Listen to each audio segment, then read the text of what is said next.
Media మిత్రులందరికీ నమస్కారం. నమస్తే. తీసుకుని ముందు అడ్రస్ చెప్పరా.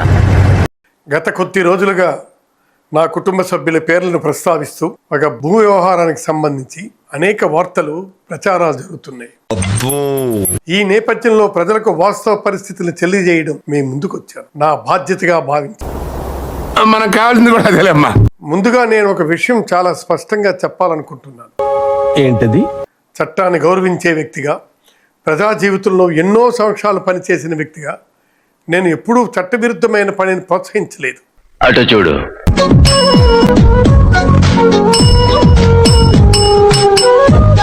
అరవై ఏళ్ల వయసులో నీకేం పోయే కాలం ఇది? బాగుందిరా. 60 ఏళ్లలో ఎమ్మెల్యే అవ్వచ్చు, ఎంపీ అవ్వచ్చు, మినిస్టర్ అవ్వచ్చు, కానీ తండ్రి మాత్రం అవ్వకూడదురా. నిజంగా నాకు తండ్రి లాంటి వాడు. ప్రజల విశ్వాసమే నా బలం. శ్రీకాకుళంలో సంచలనం రేపిన 4 కోట్ల విలువైన భూ కబ్జా కుట్ర కేసులో నిందితులుగా ఉన్న వైసీపీ నేత మాజీ స్పీకర్ తమ్మినేని సీతారాం కుటుంబం పరారైంది. భార్య కుమారుడితో కలిసి సీతారాం తప్పించుకుపోయారు. నేను గాని, నా కుటుంబ సభ్యులు గాని ఉద్దేశపూర్వకంగా వ్యవహరించే ప్రశ్నే లేదు. అమ్మ దొంగ అమ్మే కాదు, నాన్న కూడా దొంగే. ప్రస్తుతం వివాదంలో ఉన్న స్థలాన్ని కొనుగోలు చేసే సమయంలో మేము ఎలాంటి అక్రమ మార్గాన్ని అనుసరించలేదు. ఏమిట్రా ఇది? వైసీపీ నేత, శాసనసభ మాజీ స్పీకర్ తమ్మినేని సీతారాం, ఆయన కుటుంబ సభ్యులు 4 కోట్ల భూమి కొట్టేసేందుకు చేసిన పన్నాగం బయటపడింది. ఏమిట్రా ఇది? అన్ని కరెక్ట్ గానే మేనేజ్ చేసావి, ఎలా దొరికేసా? మాకు భూమిని విక్రయిస్తామని చెప్పిన వ్యక్తుల ద్వారా డాక్యుమెంట్ రైటర్లు, మధ్యవర్తులు చూపించిన పత్రాలను పరిశీలించిన తర్వాతనే కొనుగోలు ప్రక్రియ జరిగింది. అటు చూడు బే. భూ యజమాని బతికి ఉండగానే చనిపోయినట్లు నకిలీ మరణ ధృవీకరణ పత్రాలు సృష్టించడంతో పాటు ఒడిశాకు చెందిన ఓ మహిళను యజమాని కుమార్తెగా చూపించి విలువైన భూమిని తన కుమారుడి పేరిట రిజిస్ట్రేషన్ చేయించు. రిజిస్ట్రేషన్ సమయంలో సంబంధించిన పత్రాలన్నీ సబ్ రిజిస్ట్రార్ కార్యాలయంలో సమర్పించబడ్డాయి.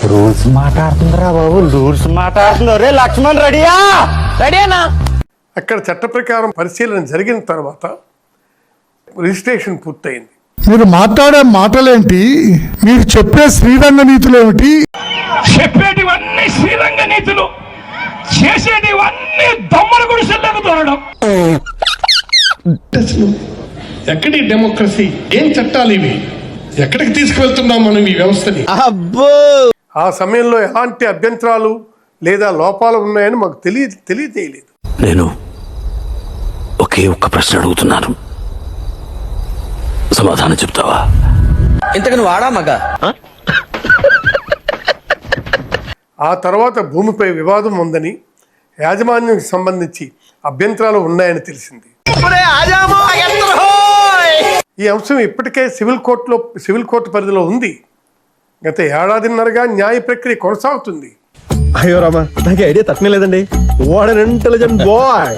నకిలీ బతుకు, ఫోర్జరీ బతుకు తమ్మినేని సీతారాం గారు. తిట్టాల్సిన తిట్టారు కానీ రెస్పెక్ట్ ఎందుకులేండి.